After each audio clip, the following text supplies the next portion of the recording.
तर आमच्या संघटनेचं नाव आहे महाराष्ट्र शिक्षक एकता मंच।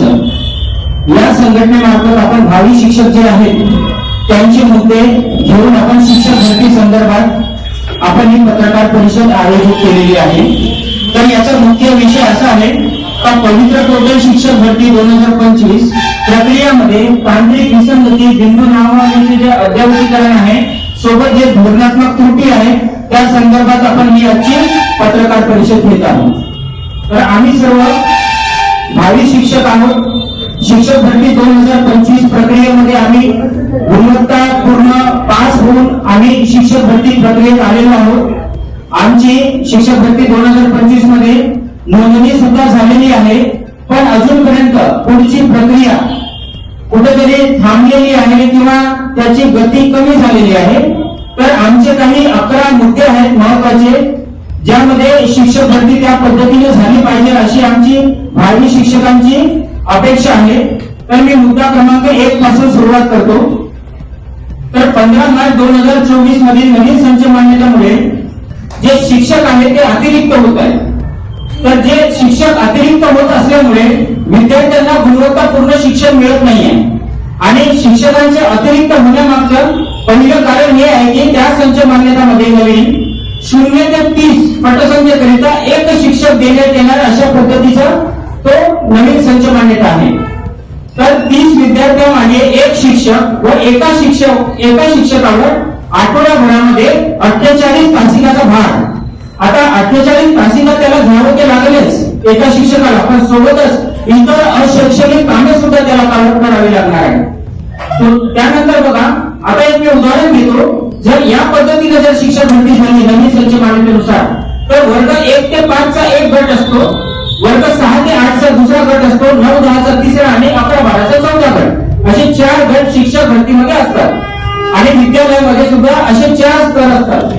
तर आता 1 ते 5 मध्ये एखादा प्राथमिक विद्यालय आहे, तिथं समजा 30 विद्यार्थी संख्या आहे, पण एका पहिल्या वर्गामध्ये 8 असेल, दुसऱ्या वर्गामध्ये 12 असे टोटल मिळून 5व्या वर्गात 30 आहे। तर तिथं मान्यता फक्त एका शिक्षकाला मिळेल आणि तो एक शिक्षक 5ही वर्गाला एका वेळेस कशा पद्धतीने शिकवेल हा खूप मोठा विषय आहे। कारण एका शिक्षकाला जर 5ही वर्ग एका वेळेस शिकवायचे असेल तर त्याला एकत्र कंबाईन क्लास घ्यावा लागला, त्यामुळे गुणवत्तेला वाव राहणार नाही।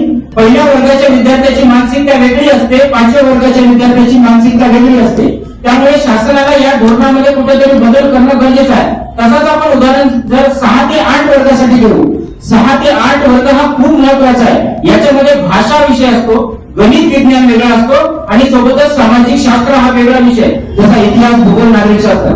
तर आता तिथं सुद्धा जर 30 विद्यार्थी असेल 6 ते 8 मध्ये, 6 वर्ग 7 वर्ग 8 वर्ग मिळून 30 असेल, तर तिथे पण फक्त एकच शिक्षक मिळेल। आता तो एक शिक्षक भाषा शिकवेल का विज्ञान गणित शिकवेल की सामाजिक शास्त्र शिकवेल, कारण त्याची गुणवत्ता शिक्षक भरतीप्रमाणे तो भाषेसाठी निवड झाला असेल तर तो फक्त भाषा शिकवेल, पण तिथे काय म्हटलेलं आहे तर 30 विद्यार्थ्यांमागे तर भाषावाला जो शिक्षक आहे तो इतर विषय कसा शिकवेल आणि गुणवत्तापूर्ण कशा पद्धतीने त्या विद्यार्थ्याचा विकास करेल आणि पुढे दहावीच्या बोर्डासाठी त्या विद्यार्थ्याला तयार करेल, हा खूप महत्वाचा विषय आहे। त्यानंतर बघा, जो 21 सप्टेंबर 2023 ला अजून एक काळा GR आला शिक्षण विभागाकडून समूह शाळा योजना। तर या समूह शाळा योजनेमध्ये काय म्हटलेलं आहे तर ज्या ज्या ग्रामीण भागात खेडेपाडे तांडे वस्तीमध्ये पटसंख्या शाळेमध्ये जर 1 ते 20 च्या आतमध्ये आहे तर त्या शाळेला बंद करू नका। एकदा शाळा बंद झाली तर त्याला पुन्हा सुरू करण्यासाठी मंत्रालयात धाव घ्यावी लागते, त्याच्याशिवाय शाळा सुरू होत नाही। पण बंद करण्याला मात्र शिक्षण अधिकारीचा एक पत्र लागतो, त्यामुळे इथं खूप विचार करणं गरजेचं आहे शासनाला का शाळा बंद करणं योग्य आहे का। ग्रामीण भागातील विद्यार्थ्यांना शिक्षणापासून वंचित करण्याचा हा डाव आहे आणि त्यामुळे याच्यावर आळा घालणं खूप महत्वाचं आहे। 0 ते 20 पटसंख्याचे जे शाळा आहे त्यांची यादी तयार करणं सुरू झालेली आहे जिल्हा परिषदेने। त्यामुळे जर अशा प्रकारच्या शाळा बंद होईल आणि एक समूह शाळा तयार करणार, पुढे भविष्यामध्ये समजा त्या समूह शाळेमध्ये विद्यार्थ्यांची पटसंख्या कमी झाली तर काय ते समूह शाळा बी बंद करणार का, हा माझा प्रश्न आहे शासनाला। तर या प्रकारचे काम झाले नाही पाहिजे, कारण भारतीय राज्यघटने भाग 3 कलम 21 हा त्याचा पूर्णपणे उल्लंघन आहे। कारण विद्यार्थ्यांना शिक्षण हा मोफत व सक्तीचा त्यांच्या गावामध्ये त्यांच्या ग्रामीण भागात त्यांच्या ठिकाणी